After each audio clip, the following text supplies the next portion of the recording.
And let me get back to what I was doing.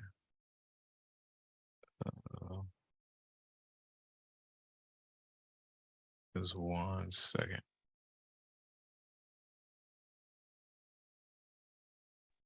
You might have to show me how to share that screen because I got 2 of them. Yeah, I got you. Let me finish explaining this. So, all right, Monday, Tuesday, Wednesday. So we're talking about RPO, right? Recovery point objective. Okay, so Monday, this is just a really basic example. Monday, Tuesday, Wednesday, a basic example to help you illustrate that point, right? So let's say on Tuesday, Kevin accidentally downloads some malware on his computer, right? We go through the incident response process. Eventually, we wipe the system clean. After we wipe the system clean, meaning we just completely wipe all the information on it, all the data, almost like a factory reset. After we do that, what's the next step in the incident response process, or what could be a next step?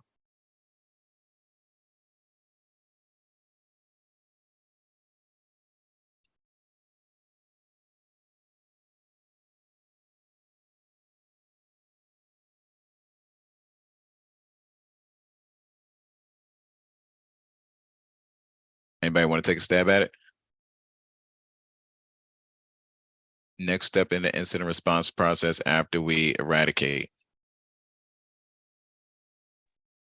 Recover. What can we recover with? A backup. With the backup. Right. Good job. Good job. Good job. Good job. Good job. Good job. So we could recover with some backups, right? So that's where the RPO comes into play. All right. If we're going to, all right, let's say on Wednesday, we're ready to back the system up, right? It's a new, fresh system and we're ready to back it up, right? When I say new, fresh, it means it's been completely wiped and ready to start over. When we're ready to back it up, how far back in time do we back it up to? Do we back it up to how it looked on Tuesday before it got compromised? Right? Do we back it up to that point in time? Do we back it up to Monday? That's 48 hours ago. Right? To how the system was configured on Monday, right? With all the data that it had on Monday. Do we want to back it up to Monday? Do we want to back it up to Tuesday? That's your RPO, the point in time you're recovering the system to. Are you going to recover it to the last 24 hours, 48 hours? This is, you don't make this up, right? These aren't metrics that you make up because you want to save the world, right? These are metrics that are already established and tested when people are doing their business impact assessments and disaster recovery planning.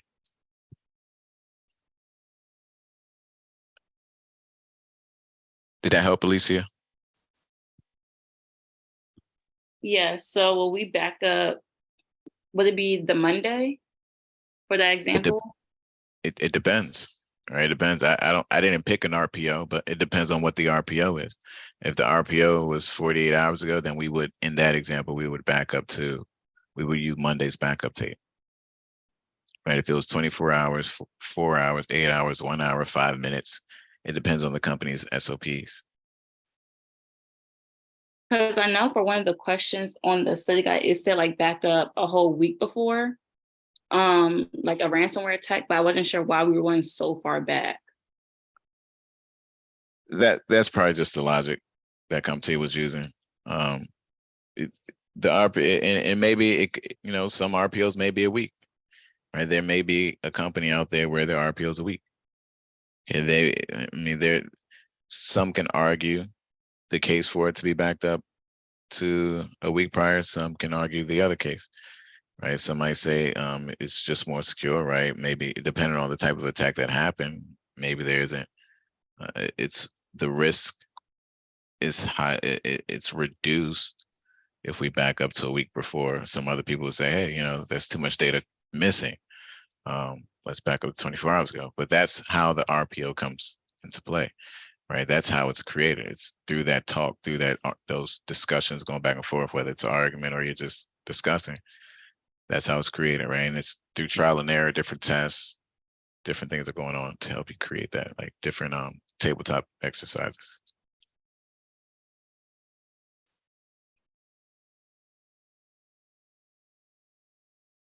All right, Carlos, showtime.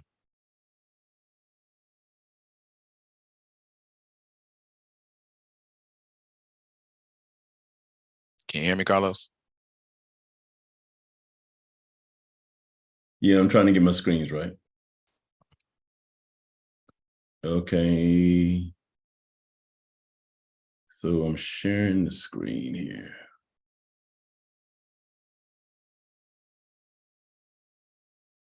And shout out to everybody joining us for Cyber Thursday on YouTube. Welcome back, welcome back, welcome back. If you have any questions, you're getting ready for your exam, you got some interviews coming up, you need some tips, some help, just let us know. Drop a comment in here. I'll do my best to check it out, and we will all pitch in to help you with the answer. Other than that, we're about to go ahead and do some packet capture analysis with the guy Carlos leading the way. Go ahead. What screen are you seeing? I can't see what screen are you seeing. I don't see any screen. You have to, there should be a green share screen towards the bottom in the middle. Yeah, just hit that. Oh, it's asking me to share. Yeah, you got to pick a screen. Operating system sharing Zoom operating system preferred. Can you see? No, you have to double click it or hit OK after you select it. Double click it. And then I'm hitting share. Yeah, because when you click share screen, you'll get a window that pops up with different screens, different applications. You would select that and then hit share, and then it should share. Okay, I'm selecting desktop 2. Mm-hmm. Then I'm hitting share. And then it says operating system preferences. And then, Are you on a MacBook? yes. Okay, so you have to go into your system settings to allow Zoom to share, I think. I think that's what it's asking you to do. So if you just follow that pop-up, it'll take you to your settings to give Zoom the permissions that it's to do what it's trying to do right now, which is share your screen. Okay. It's a nice little security feature for MacBooks.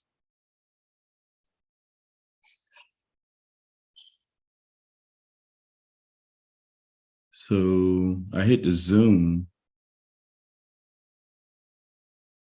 Can you Did see? you allow it? No, you probably have to do it over. After you allow Zoom, give Zoom the permission, you'll have to reshare. All right. I'm sorry, guys. So Now you're good.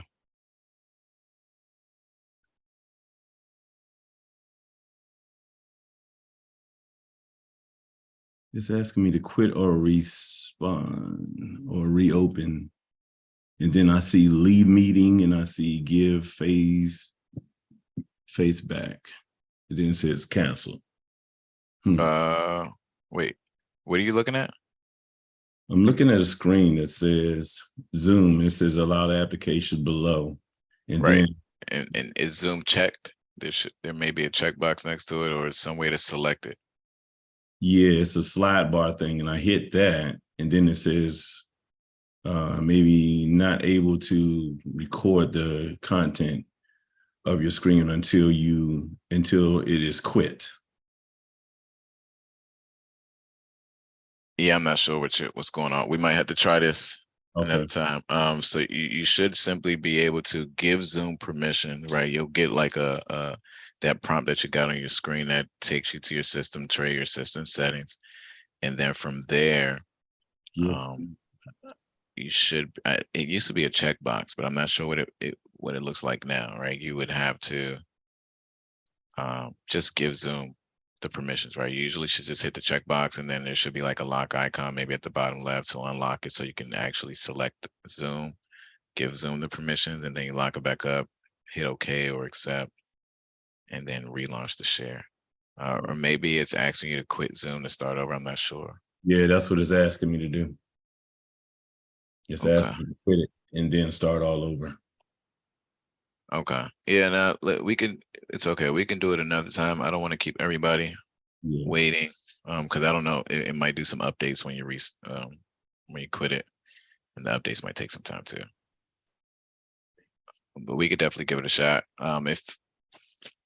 If you're down, we could probably do it again next Thursday.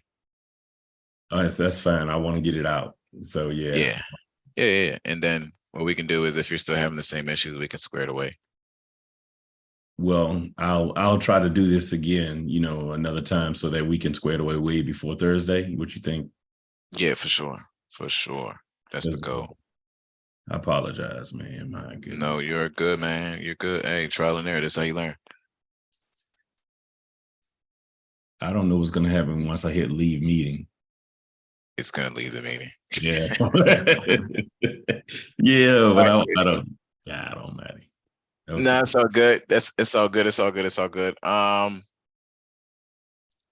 right, I'm gonna let you all go. Right, we did a lot of Q&As today. I'm pretty sure your brain's probably tired, but please go through that study guide, y'all. Go through the study guide once a day, at the very least. Complete it to its fullest, and do it again. Right, get better at answering the questions. We're not going for memorizing anything. We're going for developing the language and using the language. Why are we picking the answers that we're selecting? Why aren't the other ones right? Right? Why are they wrong? Right? What is CompTIA asking us? What is CompTIA looking for? Okay, what's the most specific answer to their question? If CompTIA is not being super specific, then we don't need to be super specific, right? We give what CompTIA wants at their level. All right. Other than that, I'll see everybody next week. Hold on to your loved ones. Give them fat kisses. Make sure they know that you love them. And study. Yemi, thanks again for the referral. Shout out to the rest of you all. You all have been referring other people as well, man. We're really, really, really, really, really grateful for that. I really appreciate it. See you all. Peace. All right, guys. Good night. Right. Bye, guys.